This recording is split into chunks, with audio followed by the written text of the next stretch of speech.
Bang, PC saya kan udah bagus, pakai main game, editing bisa. Nah, sekalian saranin dong monitor yang bagus tapi murah. Resolusi 1440p, panelnya IPS. Hah? Murah tapi bagus? Emang ada ya? Ya udah, kita cari dulu. Adalah. Nah, ini ada nih dari LG nih.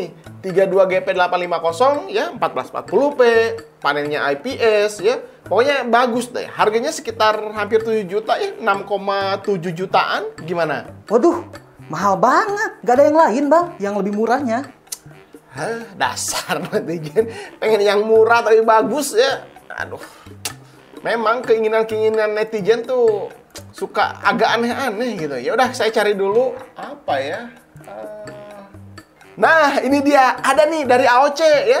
Q32G3S udah IPS 1440p. Pokoknya hampir sama speknya kayak si LG tadi ya, yang harganya hampir 7 juta, tapi ini harganya 5,3 jutaan aja. Nah, ini murah. Nah, itu tuh, Bang. Bagus gak ya? Ya udah, kita cek aja dulu nanti.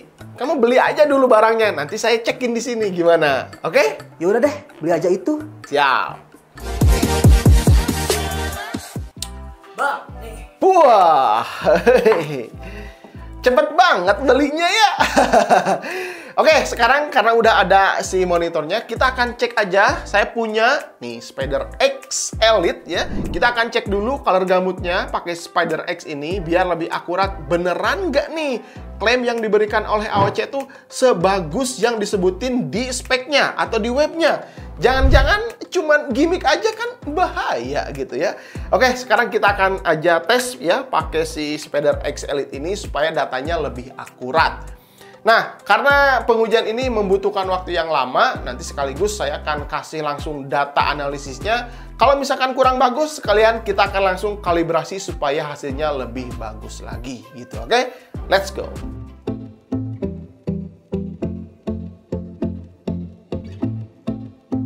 Oke, saya akan tampilkan di sini hasil analisisnya ya. Pertama kita cek display analisis dulu ya sebelum dikalibrasi dan sesudah dikalibrasi. Oke, kita lihat setelah analisis display menunjukkan 100% sRGB, 84 Adobe RGB dan 89% P3.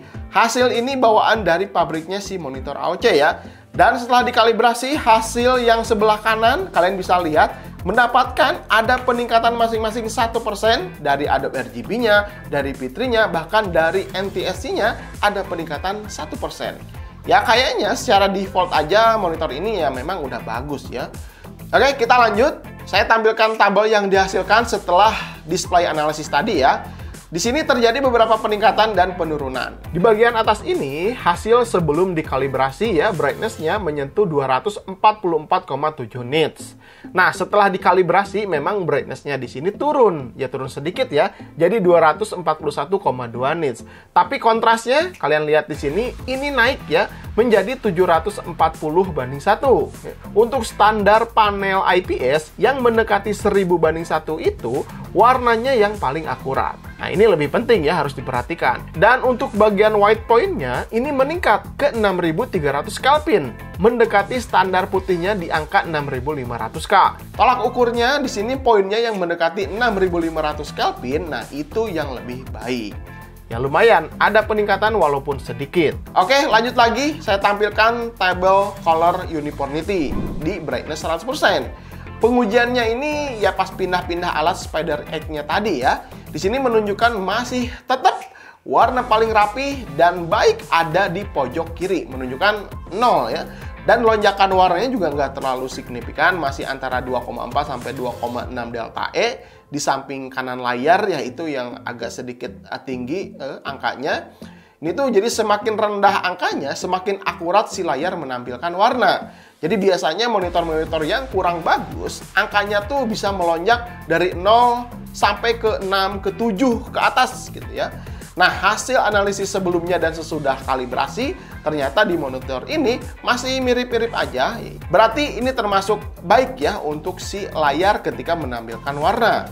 Kalau untuk si table luminance uniformity di brightness 100%, hasil ini menunjukkan angka semakin kecil, maka bagian layar semakin terang dan baik. Bagian tengah di sini paling terang, ya. sebelum dan sesudah dikalibrasi juga nggak terlalu beda jauh ya. 0% di bagian tengah dan area paling gelap hanya beda 9%-an aja di bagian pojok bawah. Nah itu tuh ya. Persentase kegelapannya sih nggak nyampe menyentuh belasan persen, jadi terbilang cukup rata hasilnya. Dan terakhir untuk color akurasi. Nah ini hasilnya semakin kecil angkanya, maka semakin akurat warna yang ditampilkan pada layar. Sebelum dikalibrasi mendapatkan average 0,7 delta E, dan setelah dikalibrasi mendapatkan 0,43 delta E. Masih tetap di bawah 2 delta E, hasilnya masih sama-sama akurat untuk warnanya. Cuman pas dikalibrasi jadi makin akurat dan makin baik karena nilainya semakin kecil. Setelah melihat hasil tadi, untuk data color atau data warnanya menunjukkan kualitas yang baik dari segi menampilkan warna. Karena monitor ini memang mau dipakai editing, jadi akurasi warnanya ya penting juga. Tapi sayangnya monitor dengan 250 nits kalau dipakai di luar ruangan yang cahayanya terang banget, ini agak kesulitan untuk melihat warna lebih jelas. Ya paling cocok disimpan di ruangan kamar, kantor, tapi jangan menghadap ke jendela ya. Pas dipakai ngedit apalagi, nanti kacau akurasi warnanya.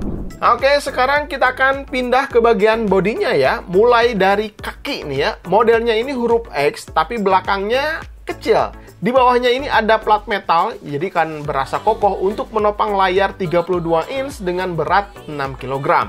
Bisa swivel kanan kiri sampai 30 derajat dan tilt ke atas 23 derajat dan ke bawahnya hanya sampai 5 derajat aja. Tentunya ini bisa naik turun si layarnya. Nah ini berfungsi kalau kalian pas main game untuk cari sweet spot yang enak ya di depan monitor, ini bakalan lebih leluasa.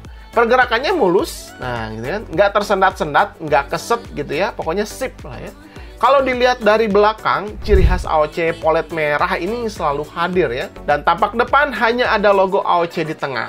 Terus bezelnya ini terlihat tipis banget untuk bagian kanan, kiri, dan atasnya ya. Kecuali yang bawah. Bonus aja, di sini ada kabel manajemen, ada lubang di standnya. Setidaknya ini bisa dirapi-rapihin lah ya. Walaupun tetap nantinya bakalan kelihatan aja sih kabelnya. Untuk output monitornya ada 2 kali HDMI 2.0 dan 1 kali DisplayPort 1.4. Output audio juga ada port jack 3,5 mm, tapi untuk speaker di sini belum ada. Dan USB hub juga di sini belum ada.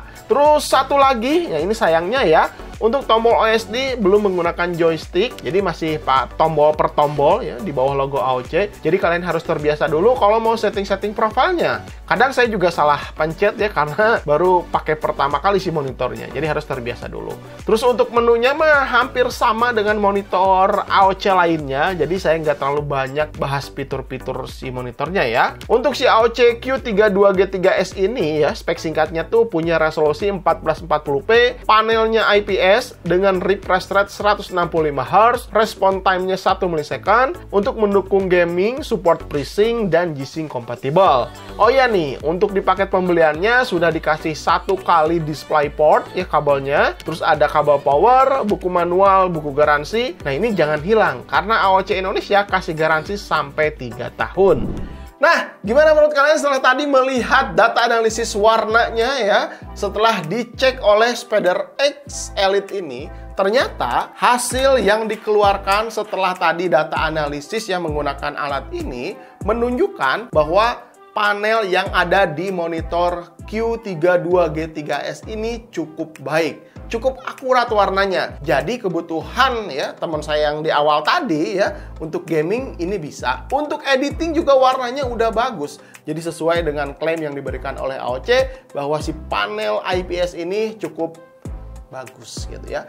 Ya memang pilihan di brand-brand lain tuh nggak terlalu banyak ya. Cuman tadi ada dari LG 32GP50 gitu ya. Speknya sama ya, 1440p, panelnya IPS, terus 165 Hz juga, layarnya datar ya. Tapi harganya ya di LG tuh 6,7 jutaan.